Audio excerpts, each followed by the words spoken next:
Project complete చేసి వేరే వాళ్ళకి అప్పచెప్పాలంటే అంత సమయం పడుతుంది అని చెప్పాడు. అసలు నువ్వు ఒప్పుకోవడమే అదృష్టం నీల్. ఎందుకంటే నీకు సాఫ్ట్వేర్ మీద ఎంత ప్రేమ ఉందో నాకు తెలుసు. నీ వీలును బట్టి అలానే చెయ్యి అన్నాడు. ఎలానూ ఎంగేజ్మెంట్, పెళ్ళి ఇవన్నీ 2-3 నెలలు పడతాయి.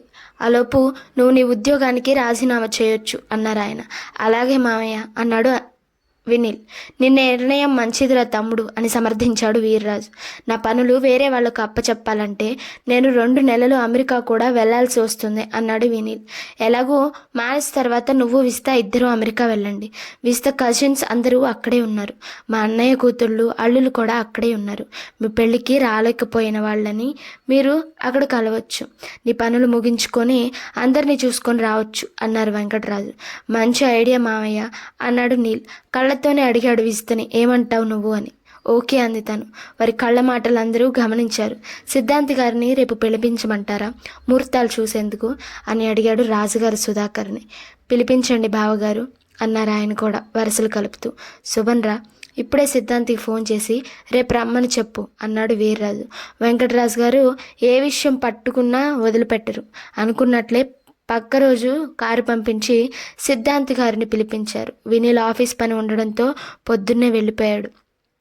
విస్త పేరెంట్స్, వినీల్ పేరెంట్స్, వీర్రాజు, శ్యామల సమక్షంలో వినీల్ విస్తల జాతకాలు పలకరించిన తర్వాత సిద్ధాంతి గారు ఇంకో 2 వారాల్లో నిశ్చితార్థానికి మంచి ముహూర్తం ఉందని, అలాగే వచ్చే నెల 2వ వారంలో పెళ్లి ముహూర్తం చాలా బాగుందని చెప్పాడు.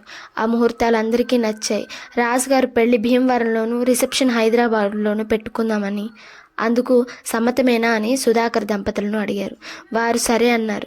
పెళ్లి సంగతులు మెసేజ్ పెట్టింది విస్తా. వినిల్ నుంచి రిప్లై వచ్చింది. ఓ గుడ్ గుడ్ అండు. లంచ్ తీసుకొచ్చేదా నీకు అని మళ్ళీ మెసేజ్ పెట్టింది. వద్దు, ఇక్కడే తింటాను. నీకు టైం ఉంటే ఆఫీస్కి రా సాయంత్రం. అలా కారులో ఒక రైడ్ వెళ్ళి కాఫీ తాగి వద్దాం అన్నాడు వినీల్. ఓ సరే అంటూ సంతోషంగా మెసేజ్ పెట్టింది విస్తా. ఆ సాయంత్రం ఇద్దరు తాము మొదట కలిసిన నెక్లెస్ రోడ్లోని ఈట్ స్ట్రీట్ హోటల్కి వెళ్ళారు. ఆ రోజు తాము కలిసిన టేబుల్ ఖాళీగానే ఉంది. అక్కడ కూర్చొని 2 ఐస్ క్రీములు తెప్పించుకొని పాత స్మృతులు నెమరు వేసుకున్నారు. ఆ రోజు విస్తా ఎలా ఏడుపు అభినయం చేసింది ఇమిటేట్ చేసి చూపించాడు వినీల్ నవ్వుతూ. ఇవాళ ఇక ఏడ్చే పని లేదుగా అని విస్తని ఏడిపించాడు. ఇంకా అవసరం లేదులేండి బుజ్జిగారు అంది. పెళ్లి ముహూర్తాలు ఫిక్స్ అయ్యేటప్పటికీ ఇద్దరికీ హుషారుగా ఉంది. విస్త మనసు గాల్లో తేలుతుంది. వినీల్ పరిస్థితి కూడా ఇంచుమించు అంతే. చాలా థ్యాంక్స్ విస్తా అన్నాడు వినీల్ ఆమె చేతులు పట్టుకొని. ఎందుకు అంది అర్థం కాక. నన్ను నీ భర్తగా ఎన్నుకున్నందుకు. బాగుంది బుజ్జి, ఆ మాట నేననాలి. ఇన్నాళ్ళు నా నిరీక్షణకు మీ అంగీకారంతో తెరపడింది. జీవితంలో నాకంటే నేను ఎక్కువగా ప్రేమించేది మిమ్మల్ని అంది విస్తా. అబ్బా, నీది మరీ చాదిస్తాను రా విజ్జి. నీలాంటి అమ్మాయి నా జీవిత భాగస్వామిగా దొరకడం నిజంగా నా అదృష్టం రా అన్నాడు వినీల్. ఇక పొగడ్తలు ఆపండి బుజ్జిగారు. మీరు మీ జాబ్కి రాజీనామా చేసి మా డాడీకి తోడుగా ఉంటానంటే ఆయన మొహం వెలిగిపోయింది. చాలా రిలాక్స్గా ఉన్నారు. రాత్రి కూడా అమ్మతో అంటున్నారు మనం చాలా అదృష్టవంతులం వినీల్ లాంటి అల్లుడు దొరకడం అని. సో మీకు లెర్నింగ్ లైసెన్స్ నుంచి త్వరలోనే పర్మనెంట్ లైసెన్స్ రాబోతుంది అంది విస్త నవ్వుతూ. అవును, ఇంతలో ఎంత మార్పు, అంతా చకచకా జరిగిపోతుందని ఆశ్చర్యపోయాడు వినీల్. నేను మా కంపెనీకి ఇవాళే మెయిల్ పెట్టి రాజీనామా గురించి పెళ్ళైన తర్వాత ఓ 2 నెలలు సెలవు పెట్టి వెళదాం. అక్కడ నా వర్క్ కంప్లీట్ చేసుకుంటే నేను రిలీఫ్ అవ్వచ్చు అన్నాడు. మన హనీమూన్ అమెరికాలో అన్నమాట అంది. ఎస్, ఎంచొక్కా ఎంజాయ్ చేయొచ్చు అన్నాడు. మరి నాకు ఎర్లీగా పిల్లలు కావాలి నీల్ అంది. అలాగే, పెళ్ళైన తర్వాత ఎలాగూ లైసెన్స్ వస్తుంది కదా, నువ్వు ఎప్పుడంటే అప్పుడే అన్నాడు. చాలా చాలా థ్యాంక్స్ అంది విస్తా ఆ మాటలకు పొంగిపోతూ. 2 వారాల తర్వాత హైదరాబాద్లోని ఓ పెద్ద హోటల్లో విస్తా వినీల్ నిశ్చితార్థం ఫంక్షన్ జరిగింది. ఫంక్షన్కి వినీల్ అన్నయ్య శేఖర్, వదిన జసంత, పిల్లలు ఆనంది, ఆశ వచ్చారు. శేఖర్ ఎన్ఫోర్స్మెంట్ డైరెక్టరేట్లో చీఫ్గా ఉన్నాడు. జసంత కంటి డాక్టర్, ఆనంది 5వ తరగతి, ఆశ 3వ తరగతి చదువుతున్నారు. వినీల్ తన అన్నయ్యని, వదిన పిల్లల్ని విస్తకి పరిచయం చేశాడు. జసంత, విజిత బాగా కలిసిపోయారు. మెడిసిన్ గురించి కబుర్లు మొదలుపెట్టారు. విస్త పిల్లల్ని బాగా ముద్దు చేసింది. 2 ఆడపిల్లలు చక్కగా గలగలా మాట్లాడుతున్నారు.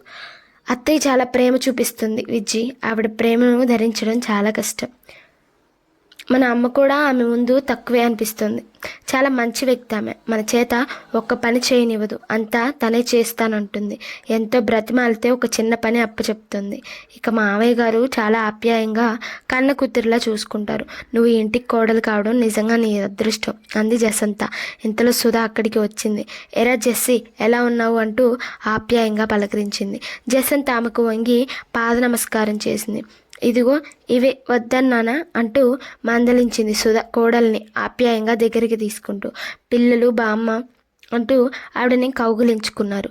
నా బంగారు తల్లులు అంటూ ఆవిడ ఇద్దరు పిల్లల్ని తెగ ముద్దు చేసింది. వెంకటరాజు గారి బిజినెస్ సర్కిల్ చాలా పెద్దది. చాలామంది వచ్చారు ఎంగేజ్మెంట్ ఫంక్షన్కి. Vista Vineel friends, Vineel office వాళ్ళు అందరూ మిస్ కాకుండా అటెండ్ అయ్యారు.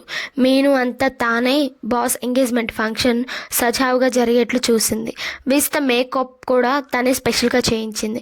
ఓ నెల తర్వాత అనుకున్న ముహూర్తానికి విస్తా వినీళ్ళ పెళ్ళి వైభవంగా భీమవరంలో జరిగింది. రాజుగారు ఏమాత్రం వెనకాడకుండా పెళ్లి ఘనంగా చేశారు. ఆయన పుట్టి పెరిగిన ఊరు, అందులోనూ వారి తండ్రి తాతలు ఆ ఊరికి తమ వంతుగా చాలా అభివృద్ధి కార్యక్రమాలు చేశారు. వెంకటరాజు గారు కూడా తన వంతు కృషి చేశారు. అందుకే భీమవరంలో అందరికీ రాజుగారంటే అభిమానం, ప్రేమ.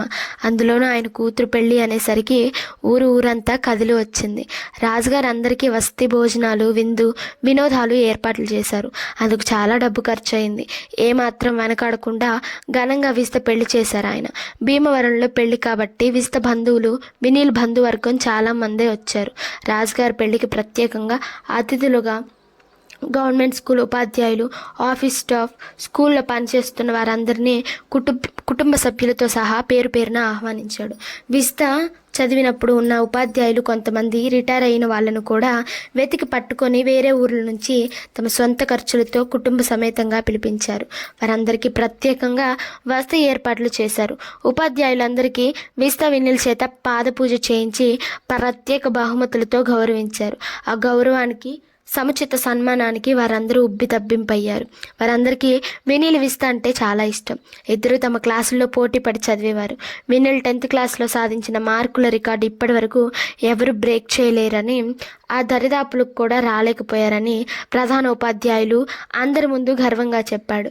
వినీల్ తండ్రి సుధాకర్ గారు తమ పిల్లల్ని గవర్నమెంట్ స్కూల్లోనే చదివించడం పట్ల అందరూ హర్షం వ్యక్తం చేశారు. తన కూతురు విస్త పెళ్లి శుభ సందర్భంలో గవర్నమెంట్ స్కూల్ అభివృద్ధికి గాను తన వంతుగా 10 లక్షల రూపాయలతో వసతులు ఏర్పాట్లు చేస్తానని వెంకటరాజు గారు అందరి ముందు అనౌన్స్ చేశారు. రాజుగారి మాటలకు అందరూ నిలుచొని 10 నిమిషాల పాటు కరతాళ ధ్వనులు చేశారు. మనకు చదువు చెప్పిన గురువుల కన్నా ఆశీర్వదించే వాళ్ళు ఎవరుంటారు? ఆ విధంగా అందరూ విస్తా వినీల్ని మనస్ఫూర్తిగా ఆశీర్వదించారు. పెళ్లికి వినీల్ స్నేహితులు చాలామంది వచ్చారు. తమ స్కూల్ ఫ్రెండ్స్ చాలామందిని విస్త తన పెళ్లికి ఆహ్వానించింది. వారిలో చాలామంది తన సీనియర్స్, వినీల్ క్లాస్మేట్స్ కూడా. వినీల్కి చాలా ఆశ్చర్యం వేసింది. వాళ్ళందరినీ చూసి ఆనందంగా అందరినీ పేరు పేరున పలకరించాడు. చదువుకునేటప్పుడు అంత సమయం దొరకలేదు వాళ్ళందరితో ఎంజాయ్ చేసేందుకు. అందుకే ఇప్పుడు అందరితో చాలా ఆనందంగా గడిపాడు. అందరూ విస్తని ఆకాశానికి ఎత్తేశారు. ఇన్ని రోజులు వినీల్ కోసం ఎదురు చూసి అతన్నే పెళ్లి చేసుకున్నందుకు. కొందరైతే వినీల్ మొహం మీదనే అనేశారు, మేము ఎంతగానో విస్తని బ్రతిమలాడాము, మమ్మల్ని ప్రేమించమని, పెళ్లి చేసుకోమని. తను ససేమిరా ఒప్పుకోలేదు. నిన్ను ప్రేమిస్తున్నానన్న విషయం కూడా మాకెవరికీ చెప్పలేదు. ఇప్పటి వరకు ఆ రహస్యం దాచి ఉంచింది. ఇదిగో మీ పెళ్లి కార్డు వచ్చిన తర్వాత మేమందరం షాక్ అయ్యాము. నిజంగా నువ్వు చాలా అదృష్టవంతుడు రా వినీల్ అని అందరూ అతన్ని ఎత్తుకొని ఊరేగించారు. పెళ్లికి వచ్చిన వారందరికీ ముందుగానే రాజుగారు వసతి ఏర్పాట్లు ఘనంగా చేసి ఉంచారు. పెళ్లికి ముందు రోజు Vineel friends, Vista friends dance function ఏర్పాటు చేశారు. అందరూ చక్కటి సినిమా సాంగ్స్కి డాన్స్ చేశారు. ఆడుతూ పాడుతూ కుర్రకారు మహా జోరుగా ఎంజాయ్ చేశారు. చాలామంది పెద్ద తరం కూడా ఆ అభినయాలను చూసి ఉప్పొంగిపోయారు. వినీల్ విస్త కూడా ఓ డ్యూయెట్కి చక్కటి అభినయం చేశారు. అందరూ వన్స్ మోర్ అంటూ చప్పట్లు కొట్టారు. విస్త ఫ్రెండ్స్ వినీల్ని సోలాగా డాన్స్ చేయాలని పట్టుబట్టారు. ఇలాంటి సిచ్యువేషన్ వస్తుందని పసిగట్టి వినీల్ ఓ 2 రోజులు కొత్తగా వచ్చిన RRR సినిమాలోని నాట్ సాంగ్కి స్టెప్స్ నేర్చుకున్నాడు ఓ డాన్సర్ దగ్గర. ఆ సాంగ్కి అదిరిపోయే స్టెప్స్ వేసి ఆగకుండా మొత్తం సాంగ్ పూర్తి చేసి తన ఎనర్జీ ఏంటో చూపించాడు వినీల్. విస్త ఫ్రెండ్స్ అందరూ అతని డాన్స్కి నిల్చొని చప్పట్లు కొట్టారు సూపర్ అంటూ. ఒక అమ్మాయి ఆగలేక బుక్కుపై తన పెదాల ముద్ర కనిపించేటట్లు వేసింది. ఇంకో ఇద్దరు కూడా లేవబోయారు. విజిత ప్లీజ్ అంటూ వారిని వారించింది. పెళ్లి భోజనాలప్పుడు వినీల్ ప్లేట్లో తను తిన్న సగం స్వీట్ ఎవరో చూడకుండా విజిత తీసుకొని తినేసింది. అలాగే 2 సార్లు చేసింది. వినీల్ ఏదో మాట్లాడుతూ తన ప్లేట్ చూసుకునేసరికి తను తిన్న ఐటమ్స్ మాయం. ఏ దొంగ, ఇది నీ పనేనా అన్నాడు వినీల్ నవ్వుతూ విజితతో. మీ ప్రేమను పంచుకుంటున్నాను మహారాజా అంది విజిత నవ్వుతూ. అబ్బా, ఇద్దరం ఒకటయ్యాముగా, ఇంకా ఈ చిలిపి చేష్టలేంటి విజ్జి అన్నాడు వినీల్. విజిత అలా వినీల్ తిన్న స్వీట్ అతని ప్లేట్ నుంచి తీసుకొని తినడం రాజుగారు మాధవి కంటపడింది. ఇద్దరూ ఒకరినొకరు చూసుకున్నారు నవ్వుకుంటూ. మన అమ్మాయికి వినీల్ అంటే ఇంత ప్రేమ ఉందా అన్నారు రాజుగారు భార్యతో ఆశ్చర్యంగా. అవునండి, నిన్ననే తెలిసింది. మన విజితకి స్కూల్ రోజుల నుండి వినీల్ అంటే ఇష్టమట. ఇష్టమంటే ప్రేమ ఒక్కటే అని కాదు, అతని మంచి అలవాట్లు, చదువులో అతని పట్టుదల, మంచి నడవడిక, అమ్మాయిల పట్ల అతను చూపే గౌరవం, ఇవన్నీ మన అమ్మాయికి తెగ నచ్చేశాయి. అప్పటి నుండి అతన్నే గురువుగా భావించి అతన్నే పెళ్లి చేసుకోవాలన్న పట్టుదలతో ఉంది. విజిత ఎంసెట్లో 10వ ర్యాంక్ కృషికి పునాది కూడా అతనే అని చెప్పింది. వినీల్ని ఆదర్శంగా తీసుకునే విజిత కూడా పట్టుదలతో చదివింది. అతను చూసి జీవితంలో ఓ మంచి నడవడిక అలవరుచుకుంది. చివరకు తను అనుకున్నట్లు వినీల్నే పెళ్లి చేసుకుంది అంది మాధవి. వినీల్ పెళ్లి విషయం పేపర్లో, మీడియాలో చూసిన అతని శిష్యురాలు ఎయిర్ హోస్టెస్ ఆ రోజు విజిత వినీల్కి ఇచ్చిన టెస్ట్ కపుల్ అవార్డ్ తాలూకు ఫొటోస్ రిలీజ్ చేయొచ్చా అని వినీల్కి ఫోన్ చేసి అడిగింది. వినీల్ హ్యాపీగా సరే అన్నాడు. ఎయిర్ హోస్టెస్ ఇచ్చిన సమాచారం మేరకు ఆ 8 లైన్స్ విజిత వినీల్ గురించి కథనం ఫోటోలు సోషల్ మీడియాలోనూ తమ వెబ్సైట్లోనూ పబ్లిక్ చేసింది. విజితకు సర్ప్రైజ్గా అవి చూపించాడు వినీల్. అందరూ సోషల్ మీడియాలో వచ్చిన ఆ ఫోటోలు, వీడియోలు చూసి ఆనందించారు. ఇక విజిత అత్తగారు సుధకు రోజు కోడలికి దిష్టి తీయడం ఒక అలవాటుగా మారింది. ఇక హైదరాబాద్లో ఏర్పాటు చేసిన వినీల్ విజిత రిసెప్షన్కి చాలామంది అతిథులు వచ్చారు. రాజుగారికి తెలిసిన పెద్ద బిజినెస్ మ్యాన్, సినీ వర్గాల వారు చాలామంది హాజరయ్యారు. అంతకంటే ఎక్కువగా వినీల్కి తెలిసిన software clients, friends, customers attend అయ్యారు. వారందరిని చూసి రాజుగారికి చాలా సంతోషం వేసింది. పర్వాలేదు, అల్లుడు గారికి పెద్ద సర్కిల్ ఉంది అనుకున్నాడు. వినీల్కి వచ్చిన గిఫ్ట్స్ చూసి విజిత చాలా ఆశ్చర్యపోయింది. అబ్బో, ఈ బుజ్జిగాడికి చాలామంది ఫ్రెండ్స్ ఉన్నారే అనుకుంది. విజిత ఫ్రెండ్స్ చాలామంది వినీల్ హ్యాండ్సమ్, తెలివితేటలు, చురుకుదనం చూసి బాగా పొగిడారు. నువ్వు ఒప్పుకొని నీకు అభ్యంతరం లేకపోతే మేము కూడా అతన్ని చేసుకుంటామని మొహమాటం లేకుండా అడిగారు. తల పట్టుకోవడం విజిత వంతయింది. వినీల్తో వీళ్ళంతా మీ ఫ్యాన్స్, మిమ్మల్ని పెళ్లి చేసుకుంటారంట అంటూ ఆట పట్టించింది. అమ్మో అంటూ 2 చేతులు జోడించి దండం పెట్టేశాడు వినీల్. ముహూర్తం ప్రకారం ఆ రోజు మొదటి రాత్రి ఏర్పాటు చేశారు ఇద్దరికి. ముందు అక్కడ ఇక్కడ అనుకున్న చివరకు విజిత కోరిక ప్రకారం ఆమె బెడ్రూమ్ను డెకరేట్ చేశారు. పంతులు గారు రాత్రి 9 గంటలకు ముహూర్తం పెట్టారు. ఏదో అర్జెంట్ కస్టమర్ కాల్ వస్తే వినీల్ 7 గంటల వరకు బిజీగా అతన్ని గైడ్ చేసి ఆ సాఫ్ట్వేర్ ప్రాసెస్ని ఓకే చేసి అమ్మయ్య అనుకొని ల్యాప్టాప్ క్లోజ్ చేసి చూసేసరికి చుట్టూ పెద్దవాళ్ళందరూ కూర్చున్నారు. అతన్నే చూస్తూ ఒక్కమారు విస్తుపోయాడు వినీల్. అరే, మీరంతా ఎందుకు నా కోసం వెయిటింగ్ అన్నాడు ఇబ్బంది పడుతూ. రాజుగారు గొంతు విప్పారు. అల్లుడు గారు, ఈరోజు మీకు విస్తకు శోభనం. అన్ని ఏర్పాట్లు జరిగాయి. 9 గంటలకు ముహూర్తం. ఇప్పుడు 7 అయింది. మీరు 1 గంటలో రెడీ అయితే సరిపోతుంది అన్నారు. ఓ, గుర్తుంది మామయ్య, ఇప్పుడే ఓ అరగంటలో రెడీ అవుతాను అన్నాడు. రెడీ అయ్యి విజిత బెడ్రూమ్, అదే శోభనం గదిలోకి అడుగు పెట్టాడు వినీల్. ఓ, గుమగుమలాడుతోంది ఆ గది. చక్కటి పరిమళం వినీల్ మనసును చుట్టేసింది. పట్టె మంచాన్ని పూలతో అందంగా అలంకరించారు. చిన్నప్పటి నుంచి ఇప్పటి వరకు విజిత ఫోటోలతో ఆ గది గోడలు అందాలను విరచిమ్ముతున్నాయి. చాలా టేస్ట్ ఉంది విజితకి అనుకున్నాడు వినీల్. తనలాగే తన గది కూడా చాలా ముచ్చటగా ఉంది. అంతా చూస్తున్న వినీల్ అప్పుడు గమనించాడు, ప్రతి విజిత ఫోటో పక్కన తన ఫోటో చేర్చి ఉంది. తను సేకరించిన వినీల్ ఫోటోలను చాలా అందంగా విజిత తన ఫోటోల పక్కనే పొందుపరిచింది. అమ్మో Vijji, you are great and lovely అనుకున్నాడు. ఓ 10 నిమిషాలకు కిలకిలమంటూ నవ్వులతో కొందరు ఆడవాళ్ళు గొంతులు వినిపించాయి. విజితను గదిలోకి వెళ్ళమంటూ జాగ్రత్త విజ్జి అన్నారు ఆమె గది లోపలికి పంపించి తలుపు వేస్తూ. తెల్లని పట్టు చీరలో, చేతిలో పాల గ్లాస్, నుదుట తిలకం, తెల్లని బుగ్గపై నల్లని దిష్టి చుక్క, మిలమిల మెరుస్తూ వజ్రాలు పొదిగిన పాపటి బిళ్ళ, అందమైన కురులను ఒడిసి పట్టి వేసిన నల్ల త్రాచు లాంటి జడ, ఆ జడకు చుట్టిన మల్లెల దండలు, తెల్లని మెరిసే పాదాలకు ఎరుపు రంగు పారాని, కాటుక కళ్ళతో నునుసిగ్గు దొంతరల సోయగాలు ఆ సిగ్గు బుగ్గల వరకు పాకి మందారాలు విరబూసినట్లు ఆ ఎర్రని చెక్కిళ్ళు అప్సరస దివి నుంచి భూమికి తన కోసం దిగినట్లు వినీల్ కళ్ళు ఆనందంతో అరవిచ్చుకున్నాయి. అతని మనసు గాలిలో తేలుతుంది. వినీల్ లేచి విస్త దగ్గరకు వచ్చి ఆమె వెనకాల చూశాడు. ఎవరూ కనిపించలేదు. ఎవరి కోసం వెతుకుతున్నారు అంది విస్త. నా ముద్దల భార్య విస్త కోసం. ఆమె కనపడలేదు అన్నాడు మళ్ళీ వెతుకుతూ. చాలండి అబ్బాయి గారి జోకులు, నేనే విస్తని. ఏంటి నా అలంకరణ బాగోలేదా అంది. అరే నువ్వా విజ్జి, ఎవరో అప్సరసా? నా కోసం దీవి నుంచి భూమికి దిగి వచ్చింది అనుకున్నాను సుమి అన్నాడు ఆమె మొహం తన చేతుల్లోకి తీసుకొని. ఎంత సొగసు విచ్చుతుందని తదేకంగా ఆమెనే చూస్తున్నాడు. థ్యాంక్స్, చూసింది చాలు. ఇక ఈ విస్త మీదే, అంటే మీలో సగం అన్నమాట. నన్ను లోపలికి రానివ్వండి బుజ్జిగారు అంది. వినీల్ ఆమె చేతిలోని పాల గ్లాస్ ప్రక్క టేబుల్పై పెట్టి తనను అమాంతం 2 చేతులతో ఎత్తుకున్నాడు. అతని మెడ చుట్టూ 2 చేతులు వేసి ముద్దు పెట్టింది విస్త. పాల గ్లాస్ తీసుకొచ్చి ఆమె చేతికి ఇచ్చి నువ్వు తాగి నాకు ఇవ్వు అన్నాడు. ఇదేంటి, మీరు తాగి కదా నాకు ఇవ్వాలి అంది. ఫర్ ఎ చేంజ్ అని ఆమె నోటి దగ్గర పెట్టాడు గ్లాస్. తను కొంచెం పాలు తాగి అతని చేతికి ఇచ్చింది. థ్యాంక్స్ అని అతను ఆ పాలు తాగాడు. చూసావా ఎంత తీయగున్నాయో పాలు అని మొత్తం తాగేశాడు. నా ఎంగిలి జబ్బు మీకు కూడా అంటిందన్నమాట అంది నవ్వుతూ విస్తా. మరి నీలో సగం నేను కదా అన్నాడు వినీల్. విజ్జి నిన్ను చూస్తుంటే నాలో కవి నిద్రలేస్తున్నాడు.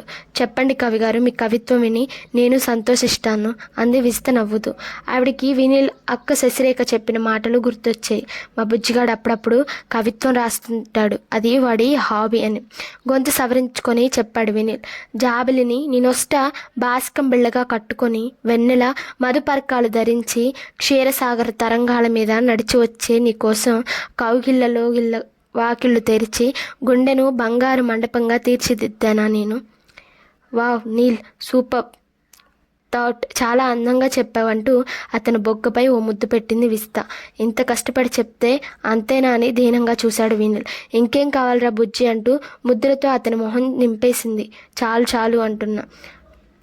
నవదంపతులకు 3 రాత్రులు 3 సెకండ్లుగా మధురంగా గడిచిపోయాయి. జీవితానికి సరిపడా ఆనంద పుటంచుల్ని చూశారు ఇద్దరు.